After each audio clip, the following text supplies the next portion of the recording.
네, 시청자 여러분 안녕하십니까? 김우진입니다. 강원특별자치도와 서울특별시가 지역 소멸 위기 극복을 위한 특별한 업무 협약식을 가졌는데요. 제1호 실천 사업으로 삼척의 서울 은퇴제를 위한 주택단지인 골드시티를 조성하기로 했습니다. 일자리와 문화, 여가, 병원 등 인프라를 갖춘 지방도시의 뉴타운을 조성하는 것이 그 핵심인데요.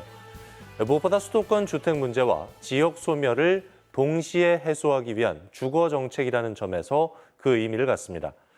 전국 최초로 추진되는 삼척시 골드시티, 2025년 착공을 목표로 총 2,700가구 규모로 구상 중이라고 하는데요. 초고령화와 인구 소멸 대응책으로 펼쳐지는 강원과 서울 간 첫 상생 실천인 만큼 그 효과가 제대로 실현되기를 바라봅니다. 강원도의 오늘과 소통하는 시사 큐레이터 생방송 더인사이드 지금 시작하겠습니다.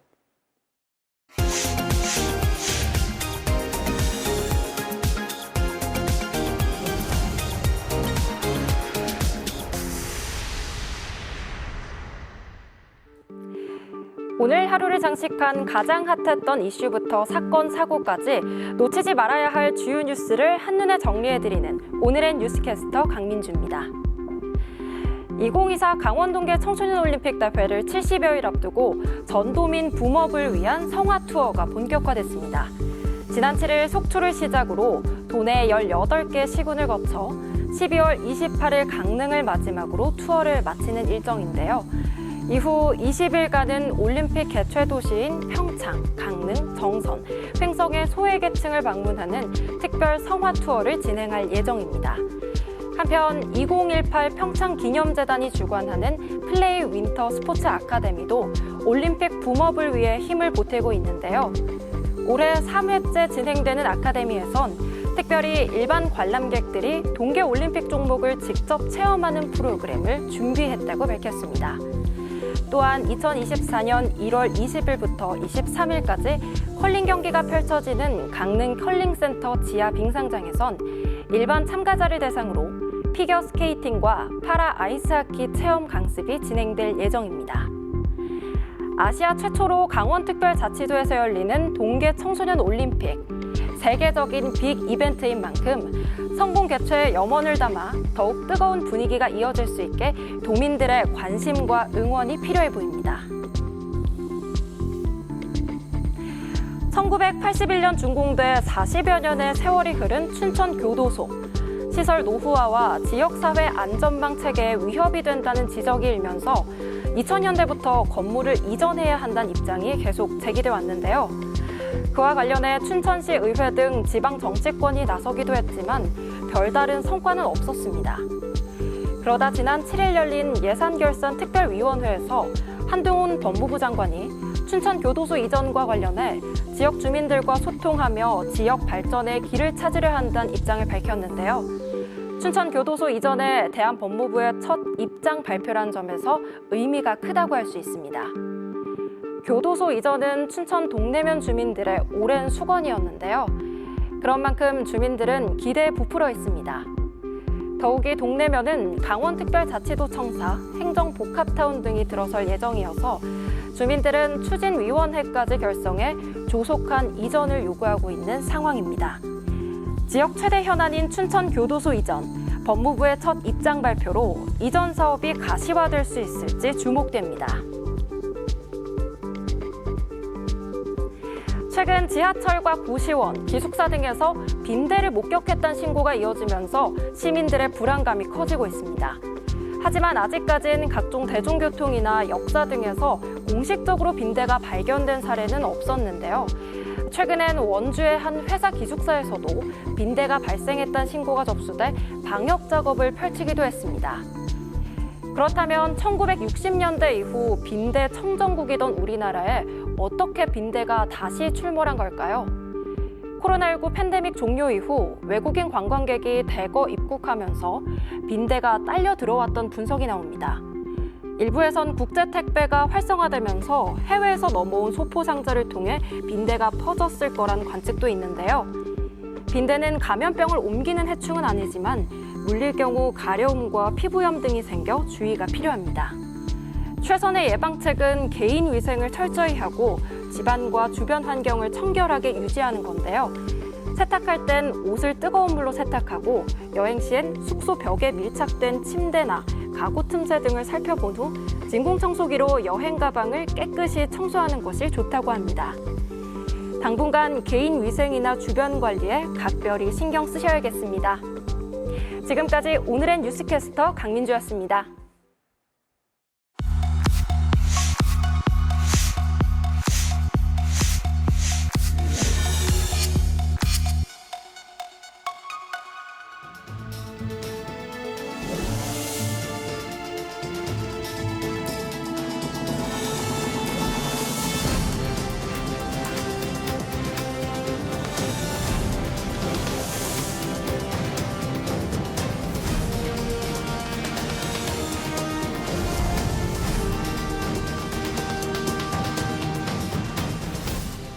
네, 생방송 더 인사이드 함께하고 계신 지금 시각 6시 48분 지나고 있습니다.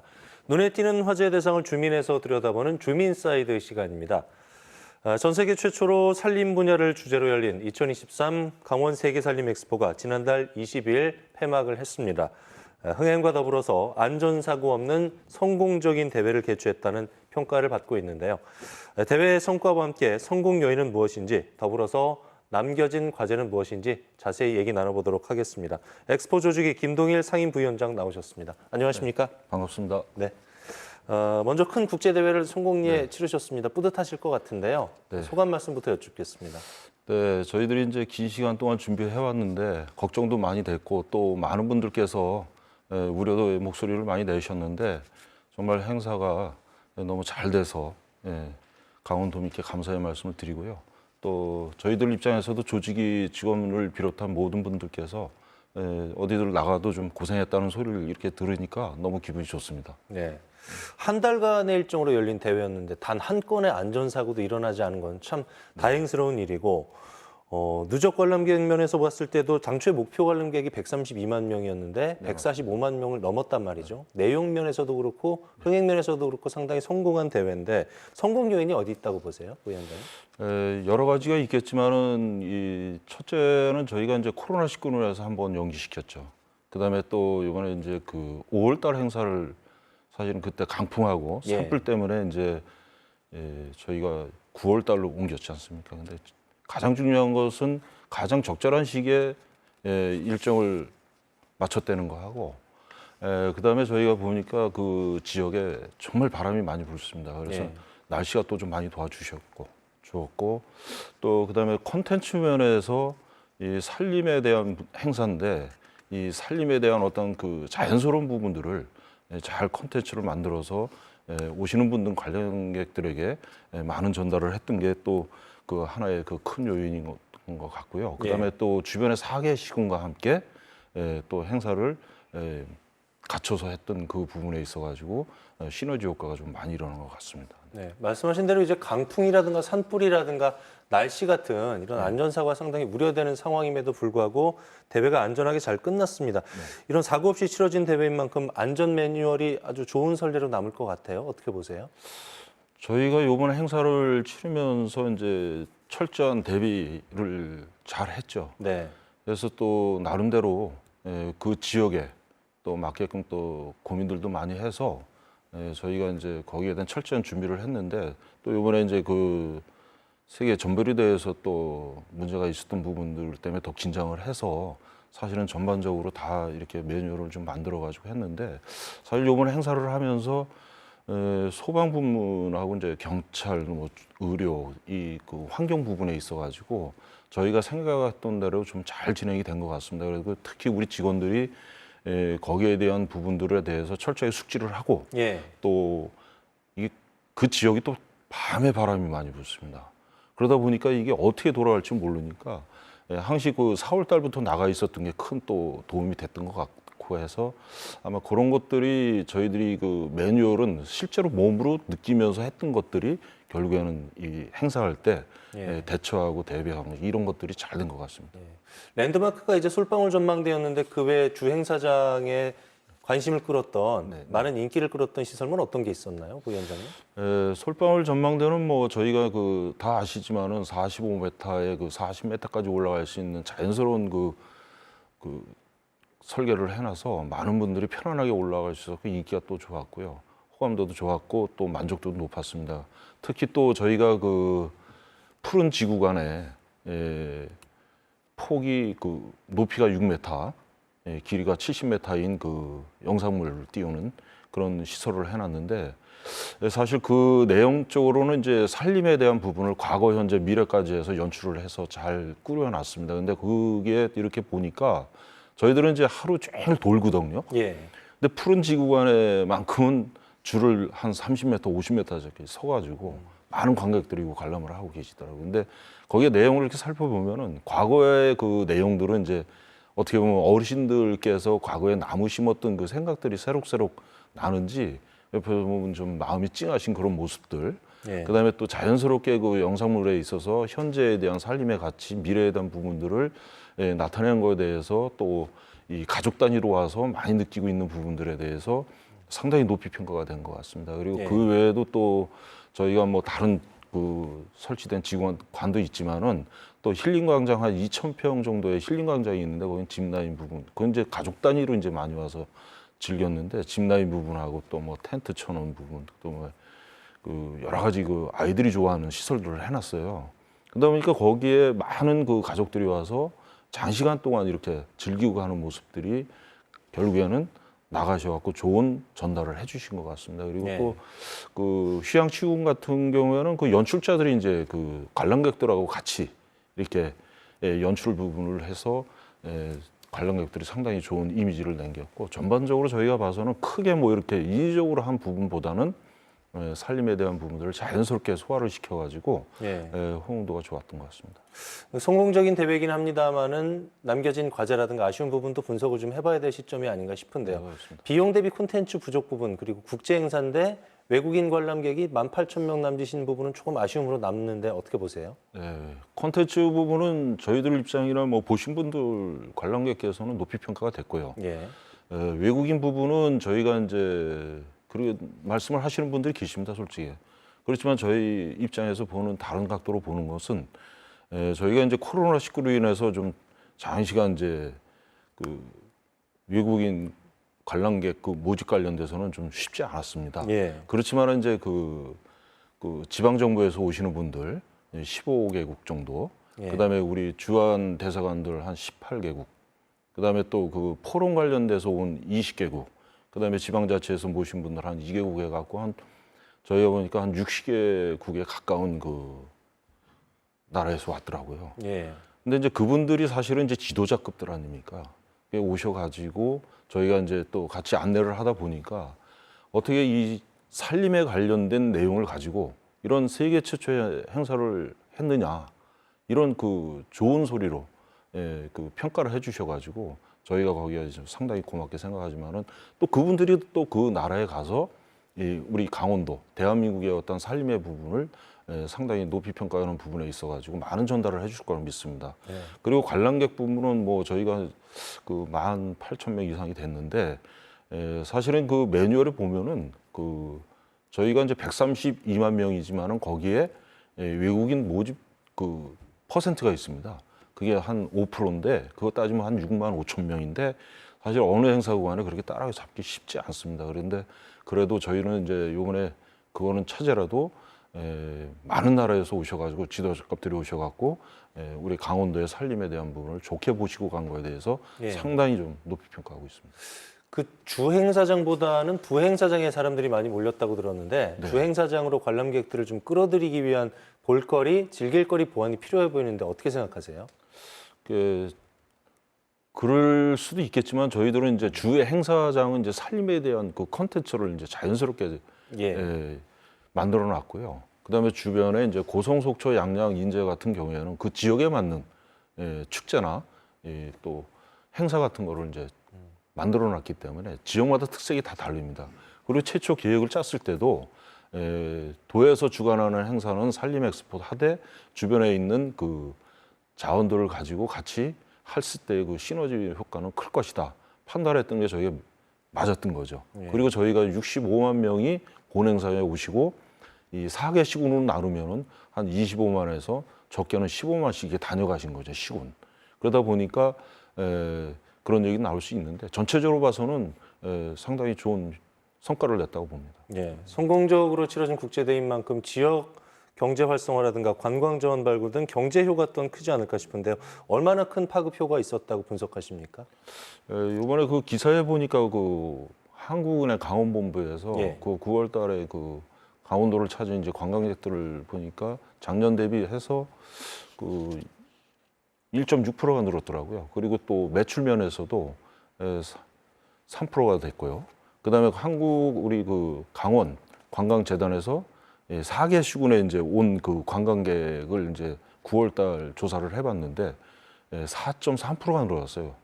그래서 그런 걸 보면 많이 다녀갔다는 건 기정사실화가 된 거고, 그다음에 경제적 가치에 대한 부분은 저희가 용역을 준 부분에 있어가지고 4천억 이상의 효과와 그다음에 일자리가 이제 한 그 5천 개 이상이 나온다고 이제 보고된 바가 있는데 행사를 치르면서 보니까 저희가 그 관계된 그 기관들 뭐 단체들 온 거 보니까 상당히 많이 왔습니다.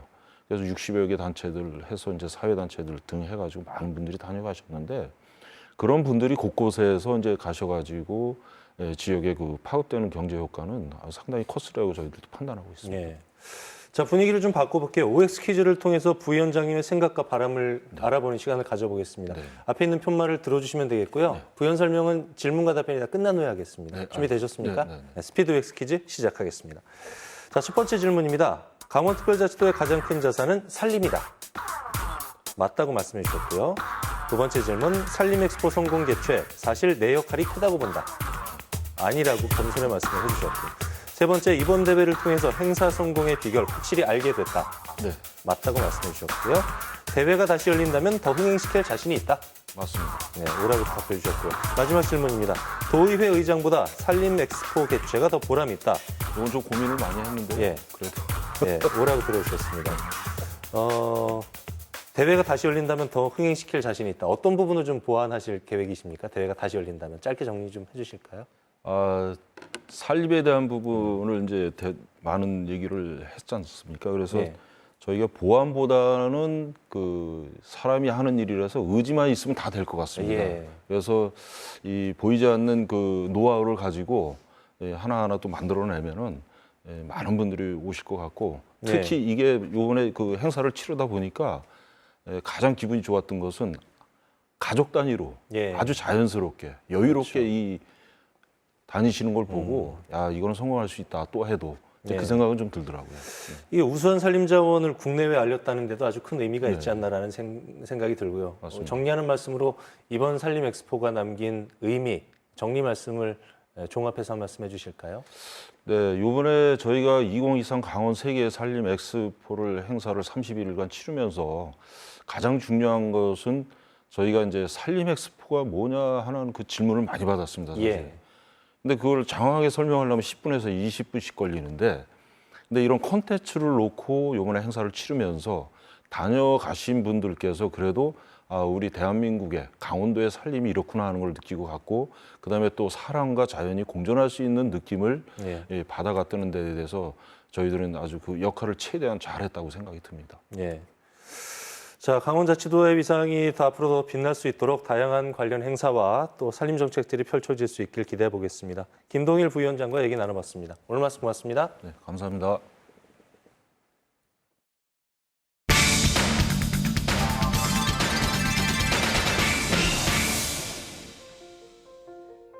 종이책을 읽는 사람이 줄어들고 온라인 서점이 시장을 잠식하면서 지역의 대형 서점들이 사라지고 있습니다.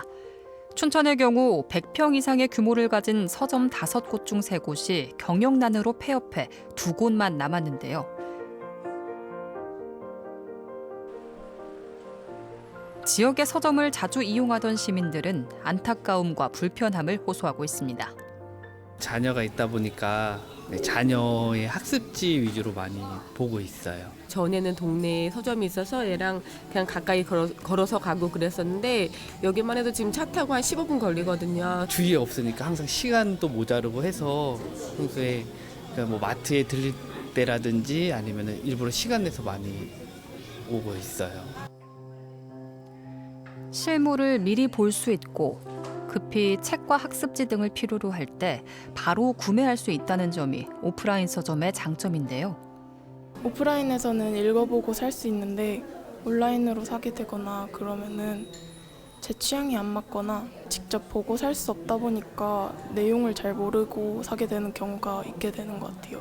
최근 이곳에 서점을 개업한 이들은 2년 전 폐업한 대형 서점의 직원들이었습니다.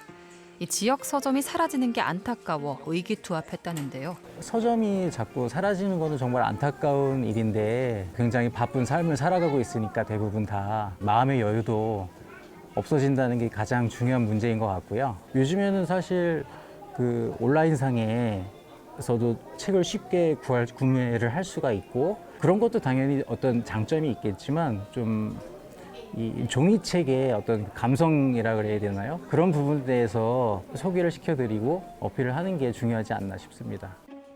통계청의 독서 인구 비율 조사에 따르면 2013년 62.4%였던 독서 인구는 2021년 16% 이상 감소했는데요.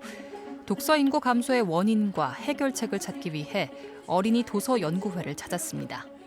책 말고도 워낙 재미있는 매체들도 많으니까 책이 아무래도 그런 점에서는 경쟁력이 떨어지는 올드한 매체가 되기 때문인 것 같고요. 학생들 인구 감소하는 것도 좀 큰 영향을 미친다고 생각을 합니다. 중요 매출의 하나가 교재 같은 경우일 텐데 그런 부분도 좀 영향을 미치는 부분이 아닐까라고 생각을 합니다. 어른뿐만 아니라 아이들도 어릴 때부터 책 읽는 경험, 거기서 오는 즐거움이 몸의 습관화가 되는 과정이 먼저 중요하지 않을까? 이런 현실 속에 2010년대 중반을 거치면서 새로운 형태의 서점들이 생겨났는데요. 2014년 시행된 도서 정가제를 계기로 탄생한 동네 서점입니다.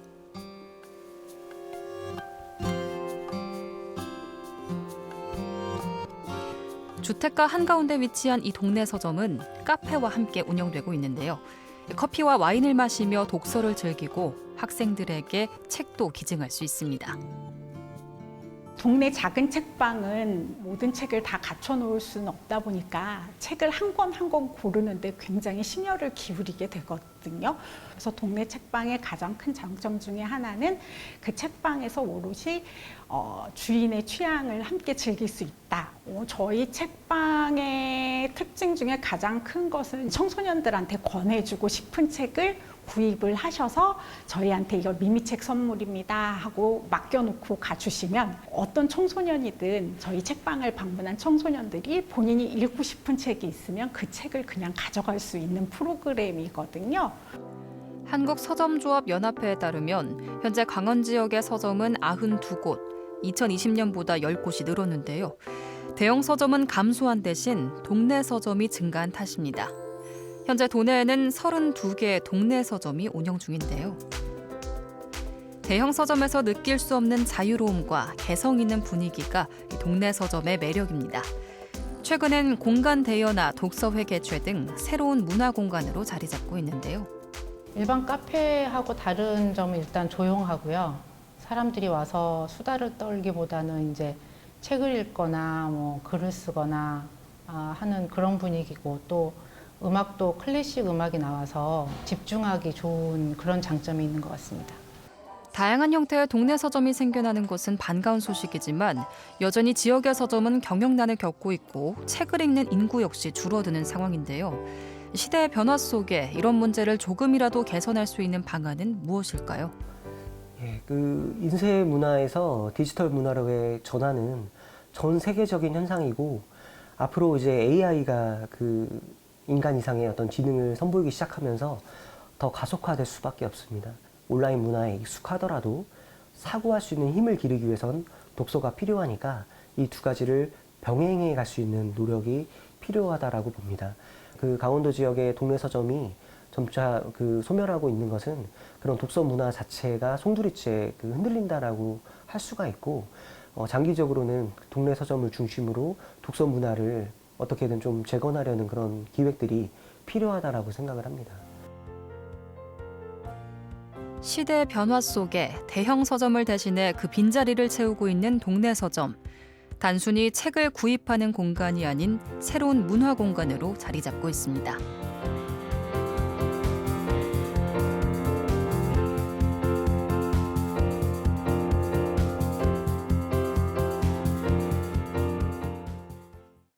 네, 경영난으로 인해서 대형 서점이 사라져서 안타까운 마음이었는데 동네 서점이 그 자리를 지키고 있어서 위안이 되는 것 같습니다. 새로운 문화공간으로 그 자리를 든든히 채워주길 바라는 마음입니다. 11월 9일 목요일 생방송 더 인사이드, 저희는 여기서 인사드리겠습니다. 편안한 저녁 시간 보내십시오. 고맙습니다.